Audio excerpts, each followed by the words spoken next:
vais a tener una, como yo digo, una masterclass, una demostración del grupo de Jotas que se ha creado recientemente aquí en Cuaco de Yuste, de sus alumnas. Lo coordina Cristel, que es la que les enseña, y lo hacen de manera fantástica. Lo vais a disfrutar de nuestros bailes regionales.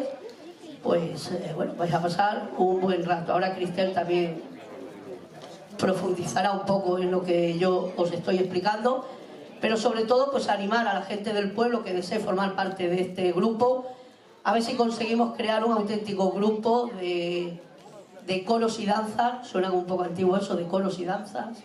Y nada, primero dar las gracias al Ayuntamiento por darnos la oportunidad de actuar esta noche. Vamos a bailar 3 canciones muy típicas de nuestra zona. En primer lugar las flores, luego el redoble y para terminar la gitanería. Nada, os quería decir que este grupo ha empezado ahora a bailar, solo llevan 8 clases y que quiero que lo tengáis en cuenta, ¿vale? Pero lo van a hacer.